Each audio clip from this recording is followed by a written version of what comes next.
Hey everybody, it's me, the Einstein of Wall Street, from the balcony at the New York Stock Exchange. I've brought you everything from finance to tech to food to fashion, and today we got something special. My new friend Brana Dane is here with me. She's a model. She's from New York, I think. We're going to find out all those things. We're going to make her feel at ease here, ladies and gentlemen. Let's be cool. We're on the balcony of the Stock Exchange. We know what goes on here, the excitement, the adrenaline, the fury. And I kind of think that there's somewhat similar lifestyle within the modeling thing. And it's kind of what I want to know, the humanist story behind this young lady. And so we're bringing her here to give you the best of Trade Like Einstein from Money News Network. Let's bring it on. How you doing? Hi. Hi, Welcome I'm so to the happy Stock to Exchange. be here. Thank you. Cool. So give me tell me about you. So you're correct, I am a model, but I'm not from New York City. Okay, sorry. No worries. I actually was born in California, but grew up mostly in Vancouver, Canada. Okay. You know, I've been modeling for several years now. I really love it, even though there are some problems in the industry that I've chosen to try and address through my advocacy work. And I'm very also into sustainability and advocating for other issues like that. I've also gone behind the scenes at Fashion Week for FNL Network, which is a lifestyle. It's fashion news. What is it? It's a Fashion okay. News Live. Right. So that's another So let's facet talk of the about the industry that sustainability. Sorry to interrupt you. Let's talk about the sustainability thing. So we're here at the Stock Exchange. Obviously, there is sustainability and ESG, right? Became a big deal here a number of years ago, and it became a whole sector of, basically, I think a lot of the older suits are not that interested in really that care. I mean, they're actually climate deniers still, like almost, I think, even who are running the country at the moment. From your point of view, sustainability, what does it mean, and how has it been part of your life? So from my point of view, I like to focus on, the things that come up in my daily life. That's how I approach, my advocacy. And so my philosophy is, if it's coming up for me, that's a sign that I have the opportunity to fix it. And so that's the things I focus on. So from my perspective, I really am focusing on fashion and how sustainability intersects with fashion and garment workers' rights. And there's a lot of parallels between, the areas where we need more protections for models, and then there's a lot of parallels between that and the areas where we have a lot of issues with garment workers. Right. And so I've done a lot of raising awareness, and that's where I'm okay, well, focused. look, that's obviously huge. Look, we know that I would say a majority of the clothes that are made for fashion are done abroad. Yes. And obviously the standards for workers there are horrendous, I would imagine. Is that the biggest problem at the moment? I know there's obviously, I wanted to talk about it too, about what it's like being a model and how Sure. But let's talk about that part of it. So as far as the production of clothing and fashion around the world, it's amazing how it starts, right? I mean, it probably starts in a sweatshop somewhere in Singapore. Yeah, generally speaking, fast fashion is like that. I mean, there are smaller brands that are doing it differently. Oh, locally, right. Yeah, and that's what I really think is great, is that, simplicity is better. So if you're buying something local, that is, always going to be better and less wasteful than buying something from a huge brand where they're producing, like you're saying, overseas, and they're just getting rid of the waste through practices that we don't allow here in the U.S., and that's why a lot of the companies are going overseas. So, that is what's happening. We have power as a consumer, but there's also things that we can do, as a country, but remains to be what seen. that is, look, I agree with you 100%, and that is obviously, that's one of those mountains that's so hard to climb. We're not going to change the standards of that. We see it here, look, we trade Apple here, right? We know that so many of the products that we use on a day-to-day basis are being made by people who are surely being paid $1 a day, and their working standards and living standards are way below par, and so I think that's something that everybody should clearly address, and it's surely not addressed enough. Right. And so obviously, so talk to me about what it's like being a model. Well, it's really exciting. It's very fun. I really love it. I think that there are a lot of great creative people in the fashion industry. The part I like most about it is actually bringing a creative vision to life, and it's really great to work with collaborative people. And a lot of the time on editorials and other projects, I have a little bit of a say in the direction. And so as an artistic person, I really appreciate that. There are a little bit some issues with when things go wrong, it's difficult to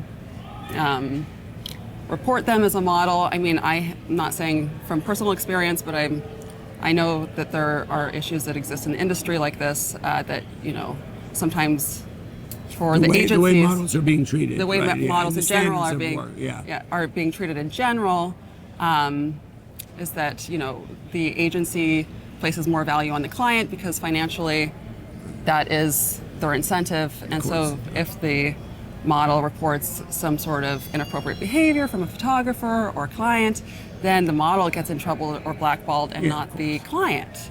So there's a lot of abuses like that, but recently the governor of New York signed into law the Fashion Workers Act. Okay. So I was very involved in the end stages of getting that approved. Okay.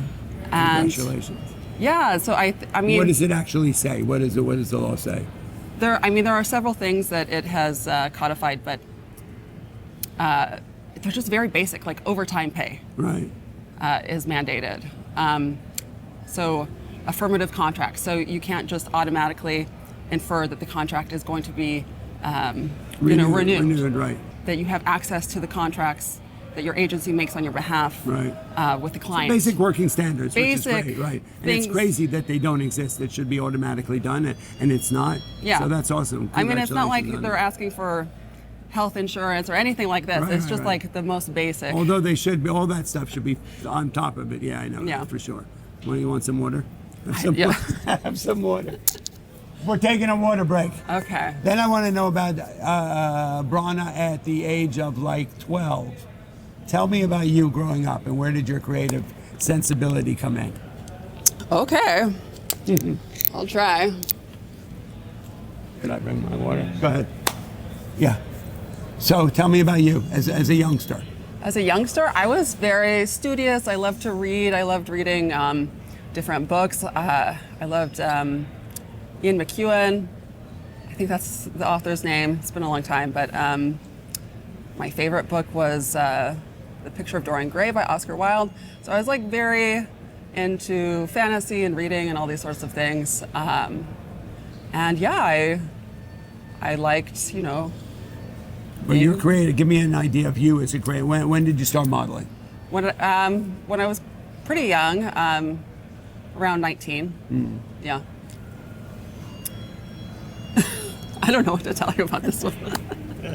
Anyway, let's go back. So, no, I'm just trying to get a sense of, like, from a humanist point of view, sometimes people will there'll be a point in their lives where they're going to where you just sort of knew that was your calling, or that, that was a big part of your life, whether you started out being an artist, or whether you were a creative, or whether you felt like you wanted to be an actress, or where your life sort of, went into the modeling world.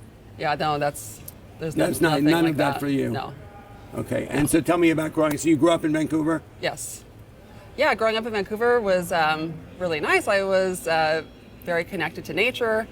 I went skiing on Cyprus, and then beach walks with my mother and our dogs, and it's probably where I get a lot of my affinity for nature. Right, and so now you live in New York, and what is the next way? You're a young woman in modeling, and obviously you have this advocacy part of your life. So what is the next 10 years look like for you?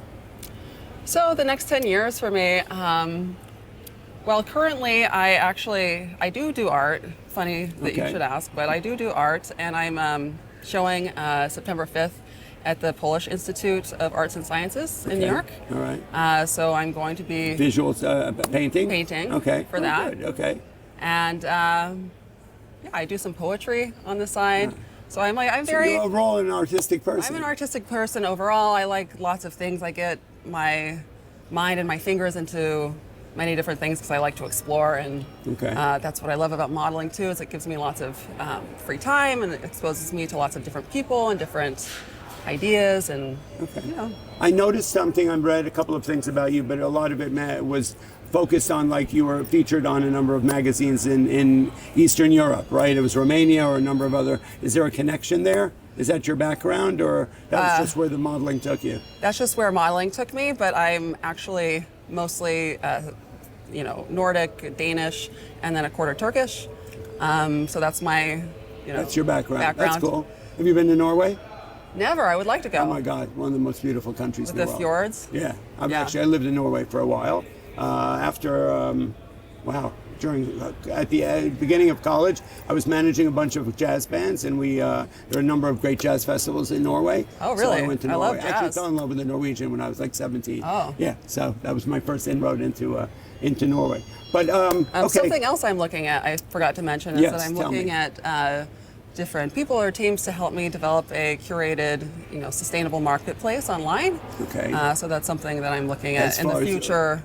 Okay, as far as describe more. So, what kind of a marketplace selling what kinds of Sustainable things? goods, for women or households. Okay. Yeah. Well, it's obviously, look, so we do, it's funny that industry it's amazing. We're in 2025 and sustainability has never caught on. You would think by now, even to the point where, as I said, we've Yeah. got an administration that's in complete denial about climate change and sustainability. Then back in the probably mid 2000s, they started this whole, obviously, sort of the idea of sustainability and really being concerned about how people are treated, jobs and the products that we're making. Yeah. That they are, we're hearing now that if your cell phone is going to kill you if you hold it up to your head. I mean, there are any number of things that are that we're finding out that are just, whether it's business practice or the quality of the products Yeah. that we're going. And it's amazing that it's really never caught on. I mean, that's a mission in its own right. It never caught on even here. There are companies here that people really started wanting to investigate. Well, how are people being treated and what are the products that are coming out and are they safe? And nobody really gives a shit, unfortunately. Yeah. That's a mission in its own right. I mean, it is a mission, and I've tried to do my best through partnering with different nonprofits, and I worked with a group of a few hundred models to try and raise awareness on this as well, because it's kind of in your face in fashion, and probably a turning point for me was when I attended the premiere of the True Cost documentary. And I don't know that. it's a documentary that explores a lot of the environmental and other costs of fast fashion. Right. So. What is fast fashion? How does that differentiate from other? Oh, it's just anything that's not, ethically Or- or sustainably produced. But I Okay. do think that there is a general awareness shift. Right. There is. Yeah, there is definitely. And a lot of the big companies aren't, overall great, but there is at least an effort to do one or two things to try and make themselves a little bit more palatable. Yeah. And so I think that's great. I mean, any small action in the right direction is better than nothing. I agree. If anything we can get out of this is, I think that's the most important thing, is that we really need to make a huge change. It's how people are being treated, how the products are being sourced. And I mean, that if we're going to have any kind of a future, that's the direction we have to go. No question about it. All right. Well, I'm so glad you came and hung out with me for a minute. One day, this is sort of important. We started to talk about it a little bit downstairs. One of the things that I try and do is to try and open the doors of younger people about what goes on here and about investing in your future. Investing in stocks and not stuff. I mean, it's, if you think that's so about important. It's really important. And I think whatever industry you're in, you're in an industry where probably, you make money. Sometimes you're flourishing and sometimes there are good times and there are bad times. But net, if you put money to work and your money is making money along the way, that's the way you can build a sustainable future. Yeah, and so exactly. that's something that I'm going to try and convince you to do. Okay. Right? To put aside a little bit of money every week and every month so that when you're a little older, you're going to have plenty of money to live comfortably. Yeah, I mean, sounds good. Like I said, there's a lot of financial and job insecurity in modeling, so it's Right. very important, and I'm open to any advice you have to give. Cool. Done. All right. Guys, thank you. That's all I got to say for today. Trade like Einstein, and that's all I'm going to say about that. Check it out. Brana Dane, check her out. She's beautiful.